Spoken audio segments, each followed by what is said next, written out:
Chief Ed Jackson. Good afternoon. Hey, thank you for joining me. I want to have a discussion with you today about police officer fitness, wellness, mental health. And I have a few things I want to chat about. Sure. And that would include your advice to young police officers who are just starting to get into the police profession and how they can take care of themselves physically, mentally, and how you've seen the evolution over the years of the state of officer wellness and the state of administrations and the standards that accompany police officer fitness and wellness. Can you tell me how you've seen that evolve over the years and your advice to young police officers? Oh, I've seen it evolve tremendously. Just to give a little bit of history, in the olden days, when I first joined 41 years ago, I served with men, mostly men in those days, who were still recovering from post-traumatic stress syndrome from the Vietnam War and World War II, Korean War, World War II. They left the service and came into law enforcement. And what I'm about to say is not a criticism, it was just the times that we lived in. The most effective way, especially for felony offenses, to seize an individual wanted for a crime or had committed a crime was to go towards their revolver. Right. And that was the way until the Supreme Court in Tennessee versus Garner rendered this decision in 1985. I was a young officer then when the Supreme Court handed down a decision that Memphis, Tennessee case violated the Constitution's Fourth Amendment on seizure. What it did is opened up a discussion in officer fitness. That's where the evolution started because they felt that officers were more likely, studies showed, to use deadly force when they couldn't restrain an individual physically. And so that I can pinpoint it in my career around the mid-1980s when the topic of officer wellness and fitness, both mentally, spiritually, psychologically, but most important because it's a physical job, physically, the importance of officers being held to a standard that is consistent with good policing. And so we often talk about technology, better cars, better radios, better modes of communication, cell phones, iPads. But I think the most important evolution has come with officer wellness. 21st century policing under the Obama presidency, I thought hit the nail on the head when one of the pillars was officer wellness. We talk about police reform in terms of how we enforce the law, how we engage the community, how we make an arrest, how we treat citizens, regardless of whether they committed a crime. But I'm glad to hear, and I'm glad that men like you and women like you who are serving law enforcement recognizes the importance of officer wellness from all standpoints, not just the physical aspect of it, but the psychological aspect of it. The importance of nutrition, the importance of exercise, the importance of having some time away from the job to devote to your family, to the things that you enjoy doing, times to decompress, de-escalation. So I'm so excited and I'm very proud of the work that you're doing to promote that. And what we need to do, to be honest, is to grow it. And I know we had a conversation offline about a wellness unit, and if I set standards nationally, and we are clear accredited, I think officer wellness would have to be way up there, in the chain of importance, if not the most important. And I really mean that sincerely, that officer wellness, before we pick up a weapon, before we learn defense tactics, I think at the core of it should be officer wellness. So I would encourage young people. My best advice to young people coming into the job: you come in the spirit of service, not adventure. Adventure comes; it's inherent in the job. You see things that most people don't see. But in order to be effective and really serve, and most come in the spirit of service, they really do. What happens once they get here, that's another conversation. But most come and they want to come for honorable reasons. If you want a good career of service, then my advice is to make sure that everything that you do is centered around your ability to be well, both mentally, physically, spiritually, and psychologically. So that would be my advice. My advice to a young guy or a young lady who wants to be a police, yes, if you haven't exercised, start exercising, learn the importance of exercise. With all the things, we buy fancy cars and homes and all those kind of things. Get a membership to a very good gym. Get a personal trainer. Make that, it's an investment, really. Absolutely. And so that would be my advice. Learn the law. Get as much education and training, but also never, ever, and that was a mistake I made at times, put your physical wellness on the back burner, because you'll pay for it, and you're not doing, to be quite honest, you're not doing a community a service when you neglect yourself physically. Agreed. In fact, it's been shown on average, police officers who retire after spanning a full career of 20 to 25 years, have a life expectancy that is 22 years shorter than the general population. Additionally, police officers, on average, the CDC published a study that showed that 80% of police officers in the United States are obese. Compared to 70% of the general population. Absolutely. In my mind, that's unacceptable because, as you say, you can go right to lethal force. You can go right to force that's not even lethal, but can cause physical bodily harm to somebody, just by the mere fact that body composition, or a poor body composition, imposes the ability to function in with muscular endurance, muscular strength, and cardiovascular endurance. And we have had the ability to have training in defensive tactics, jiu-jitsu and grappling, and that's fine. But if you're struggling with a suspect for more than 30 seconds to a minute and you're not in shape, it's going to be problems. It's going to be big problems. Now, I've seen it. And that was what I was just going to ask you a moment ago. Now, thankfully, our city is relatively small, and we are staffed as such that help is no more than a couple of minutes away if an officer gets in trouble. But that still doesn't negate the fact that we all need to be well, because we need to serve our public, and we've seen, and I'll ask you that question in just a moment. Over the course of, an officer can come in their early to mid-20s, be physically fit, ready to go, and then deal with shift work, sleep deprivation, which is a massive problem. The idea of, I'll sleep when I'm dead, that's got to go. That's got to go. I've heard that so many times as a police supervisor. Sarge, I'll sleep when I'm dead. Right. No, we need to toss that mindset out, because sleep deprivation leads to depression, anxiety, cardiovascular disease is the leading cause of death for police officers, and public safety in general, firefighters as well. So it's problematic, and without education on nutrition and exercise and emotional wellness and mental health. So my question to you is, over the course of your decades worth of police experience, can you think of a time or some colleagues that have suffered the ill effects of being out of shape with poor body composition or poor nutrition, alcohol abuse, any of it, all of the above? Oh yes, all the above, all the above. Some people who are very dear to me, some are still living, some are long deceased, but they were good people. They were good men and women, mostly men in those days, but they were women, but they were good people. Many of them served their country, were committed to their families, but by the time they were mid-career, they were grossly obese. They had become very cynical about the job. They had a very dim view of the structure of this country in terms of how we dealt with diversity and challenges. And I think at the root of it, in hindsight, it was depression.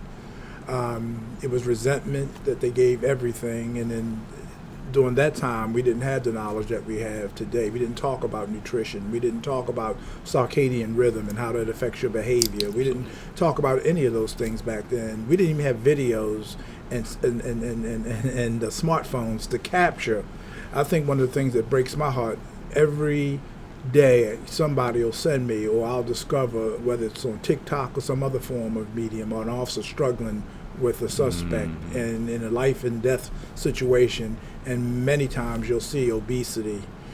The men and women in uniform, you'll see obesity. You'll see lack of the ability to sustain themselves, as you talked about a few minutes ago, struggling with the suspect, cardiovascular, non-fitness, to tire easy, and nutrition, eating fast food and sugary drinks and too much coffee, and all those kind of things. And now we actually see it now. 30, 40 years ago, we didn't capture that. Now we capture it in real time. So yes, I've seen many good men and some women who failed their bodies by not, engaging in what we've been talking about. And mid-career, not late career, mid-career, their bodies were just in shambles. And nowadays we can reverse a lot of that. We didn't know how to reverse it in the 1980s.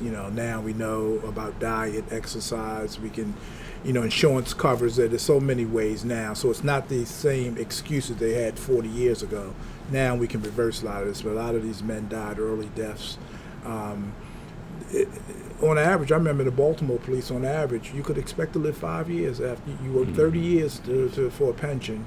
You're in your mid-50s, like you said, you come on in your early 20s, 30 years of service. Do the math, it's sad. You're in your mid-50s, and before your 60th birthday, you could expect to be dead. Many of them planned to be gone, and they retired in their mid-50s, and they made plans. And this is no exaggeration. Officers would make funeral arrangements at their retirement party.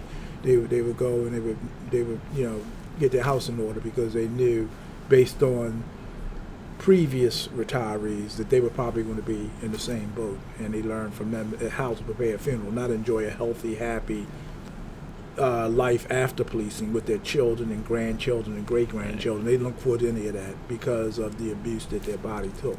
And you said something else that stuck out, Sergeant Becker, which was really true. We would say, I would characterize it, I don't mean to sound offensive, but silly things like I'll get sleep when I die, or it was just so many other sayings. I can't think of them now, but they were destructive. And what happens is that when we say those things and mean it, then it becomes a self-fulfilling prophecy, because then we guide our behavior based on that mindset, and then we have to change that. So it's so important. I can tell you stories of great police. They were good, they were competent, they liked people. They knew what they knew what to do in the most trying situations. But the one thing they failed to do was to take care of themselves. And you would go to their retirement party and celebration party, whatever you want to call it, and then you can expect to go to their funeral a few years later. And the statistics had shown that, and sadly we're trying to reverse that, and I think it can be done. And you mentioned social media and the things that we see on social media, and police have gotten a bad rap as far as being out of shape. The stereotype of coffee and donuts, and being heavy set, because traditionally, and history has shown us that that is, and the statistics show 80% of police officers are obese. I recently had a conversation with Dr. James Hoffman of Renaissance Periodization, and he's an expert in sport recovery and nutrition. And he was explaining to me, he has no affiliation with law enforcement, but his most recent study in preparation for our conversation was that he saw, and his words and his term was, policing doesn't have a fitness problem, it has a fatness problem. Right, exactly. And that's coming from a civilian who has no until he started to look at dive into some of the data and literature, and he says, the first thing that needs to be addressed is body composition. Sleep and everything will fall into place after that. Sure, it's a very nuanced conversation, and there's so many other things that go into that. So how do you think then the public perception, particularly through social media, posting videos on TikTok? I mean, as of this recording, I think TikTok and Instagram are probably the big ones. That's correct. But who knows? Next week it's going to be some other emerging social media. But how do you think that perception, when you say that you see clips of either body cams or some critique from a citizen about the fitness or the ability or fitness or lack thereof, struggling with a suspect, how do you think that influences the laws and standards and requirements for police officer fitness and wellness? Well, what it does, Sergeant Becker, a lot of times we silo problems. In other words, we think that one problem doesn't lead to another problem. But like Albert Einstein said there's no disconnect in the universe. Everything is attached to something. There's no disconnect. And so how you treat your body often determines how your mind functions. Your mind, if it functions a certain way, then your actions will be a certain way, good, bad, or indifferent, And so what we have to start learning and really making that our reality is that how we treat our bodies determines everything that we do, beyond policing. I mean, everything. How we engage our spouses, how we raise our children, how we manage our finances, every aspect of it. We don't often associate poor diet with lack of sleep. We think we lack of sleep because for some other reason, but lack of sleep is a result of poor diet, poor exercise. They all are connected, and it creates this abyss if we don't make an effort to do the right thing and engage in the right processes to ensure health and wellness. Then all of those other things are connected to it. I mean, for example, I remember a person that we both know, and we both probably served with. I served with him. He served in the Annapolis Police Department, but he served in Baltimore. His name was William Smith. They called him Bill Smith. Yep. And Bill Smith was my second sergeant in my career. He became my sergeant in 1983. And in 1983, when I first met him, he was in the Marine Corps. And he was this big, tall, squared away, right. thin guy who was very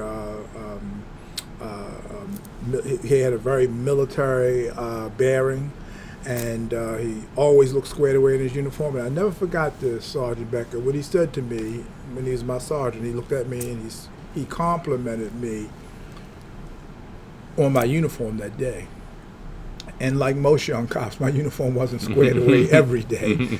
But he complimented me on that particular day that he looked in. And in those days, the sergeant walked right down the line with the lieutenant, and they looked you up and down. If the lieutenant had any problems, he looked at the sergeant and said, "Have this officer fix it." Even though you were standing there, he wouldn't talk to you. He looked at the sergeant and say, "Have this officer fix that," whatever the problem was. And one thing that Bill Smith said to me that day was that, when your body is fit and your uniform is squared away, that sends a strong message to the public that this guy, I'm not going to mess with him. That's right. I'll look for a guy with mustard stains on his shirt, his belly hanging over his gun belt, wheezing with the cigarette in his mouth, that officer. And I think I can take that officer, but an officer who's physically fit, who's standing upright, whose uniform is clean. Because most people, he says, it's human nature. Bill Smith said this to me, and I know you know Bill Smith as well. He said this to me. He said, most people, when you put on your nice suit, you don't put it on to ruin it, Right. And so you send a strong message that I've invested in myself, and I'm not to be taken lightly. And I never forgot that. And I shared that when I started making rank, I shared that with my men and women, that you can de-escalate a lot by just how you look, Absolutely. how physically fit you are. And we don't equate that with, having to go to your weapon as the first response to confrontation, having to use mace or, an asp or an espantoon or, nightstick or one of those tools that they give you. Yeah, there are those times when all those tools are there for a reason, and I don't disagree with us having them, but I do agree that we have to establish a very, very effective way of engaging the public and apprehending people who have to be apprehended under the law without always resorting to extreme physical violence. I don't think that was the idea that the Founding Fathers had of the executive branch of government, and I don't think that's the idea of the early, the pioneers in American policing. Or if you go back to Sir Robert Peel, when he established the London Metropolitan Police Act of 1829, he didn't envision, police officers not being physically fit, suffering from depression as a result of dealing with the public. He didn't envision any of that, and so, the foundation, I believe, is still relevant. What's not relevant anymore is that kind of thinking of 100 years ago. The prototypical cop in this country is no longer the guy who served in one of the wars and took orders, who could, read just enough to get by. Right. The prototypical officer now in 2024, we're 25 years into the 21st century, and at the core of it is physically fit, health and wellness. If your mind is fit, your body is fit, then you can solve complex problems, and that's what we're expected to do, whether we realize it or not. We're expected to solve some of society's most complex problems, and for little pay. And in sometimes fractions of a second. And fractions of a second, that's right. And if your body's not sharp, imagine trying, you confront something and you're tired because you can get a good night's sleep. You didn't get a good night's sleep because you have a poor diet, you have stress, you're not managing your money right, you're obese. Einstein was right, wasn't he? He was right. Yeah, he was right. There's no disconnect. It all comes together. You're absolutely right. So to your point of somebody making an assessment of an officer's physical appearance, it's just a fraction of a second. A human being will assess and analyze in the brain subconsciously and make a judgment whether we like it or not. It's a subconscious thing, and it's an evolutionary thing. A criminal once said that. I forgot who it was, but a criminal once said that. He said, a notorious criminal. It wasn't Al Capone, but it was one of the street guys from the Prohibition era. And what he told the FBI was, we were going to hit it yesterday, but the officer looked like he didn't play. Yeah. It's a true story. They say he looked like he meant business. Yeah. So we looked for somebody who wasn't paying attention, who was physically unfit, overweight, who appeared to be lackadaisical. He said, but that day we went in there, we may have been able to take that officer, but it wasn't going to be easy. It wasn't, and we were going to get caught because we felt that this officer was going to occupy us. He looked like a soldier ready to go to battle, and in terms of his readiness. Yeah. And he said, well, we got tomorrow, and we'll find somebody who looks like we can take. That's a compelling story, and so on a personal anecdote. So I've always been into physical fitness, and you and I have known each other for over 5 years now, and so I had gotten into a state where I was unfit and I was overweight, and I can see the difference in how the public treats me now versus they did 5 years ago when my fitness wasn't optimal and I was overweight. I can see it. Anybody who challenges me on that statement, I will put up a fierce opposition and argument that no, it absolutely, physical appearance alone and physical fitness and the appearance of physical fitness alone can make or break a potential confrontation or a contact with somebody. Absolutely. And as everything is interconnected, as you made the point that Einstein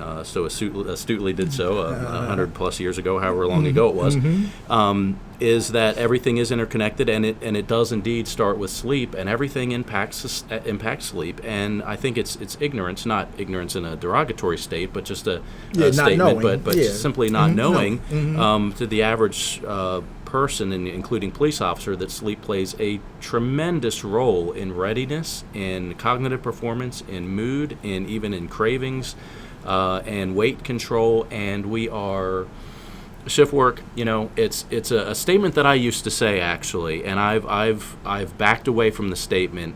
And it was, I don't want to force fitness down anybody's throat. And I used to say, well, physical fitness in the police profession, it just isn't for everyone. If they don't want to exercise, they don't want to exercise. I'm backing away from that and saying, no, you chose a career in which you have to be physically fit. Absolutely. And that's non-negotiable. Absolutely. Absolutely. So, and a lot of it that does come from sleep, and some of the things with the job, shift work and extended shifts and mandatory overtime and things like that. We all know and accept that, but then we consume massive amounts of coffee.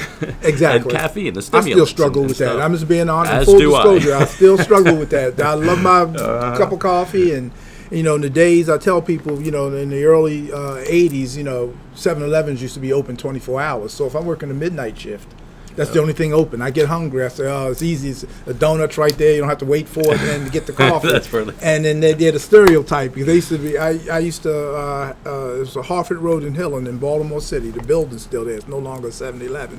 But 3 o'clock in the morning, if you're tired, you can go there and stand up and get a cup of coffee, and they always gave you a donut. Here, have a donut also. Yep. And then now it morphed or evolved into this stereotypical, well, not so stereotypical, really, not so stereotypical.